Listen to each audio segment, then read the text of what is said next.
അസ്സലാമു അലൈക്കും വറഹ്മത്തുള്ളാഹി വബറകാതുഹു. ഇന്നത്തെ ഹദീസ് ഞാൻ നിങ്ങളെ ശ്രദ്ധയിൽപ്പെടുത്തുന്നത് പരിശുദ്ധ ഖുർആനെ പറ്റിയാണ്. ഉത്തമ ഔഷധം ഖുർആനാവുന്നു. അപ്പോൾ എല്ലാ രോഗങ്ങൾക്കും പ്രതിവിധിയുണ്ട് എന്നാണ് നമ്മൾ മനസ്സിലാക്കേണ്ടത്.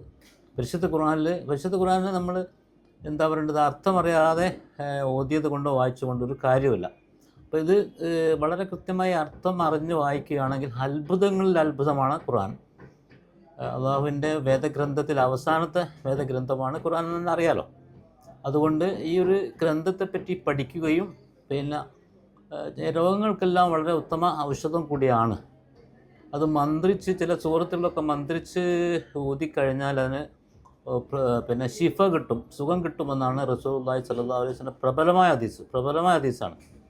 അതുകൊണ്ട് എനിക്ക് നിങ്ങളോട് പറയാനുള്ളത്, പരിശുദ്ധ ഖുർആനെ പറ്റി നിങ്ങൾ മനസ്സിലാക്കുക.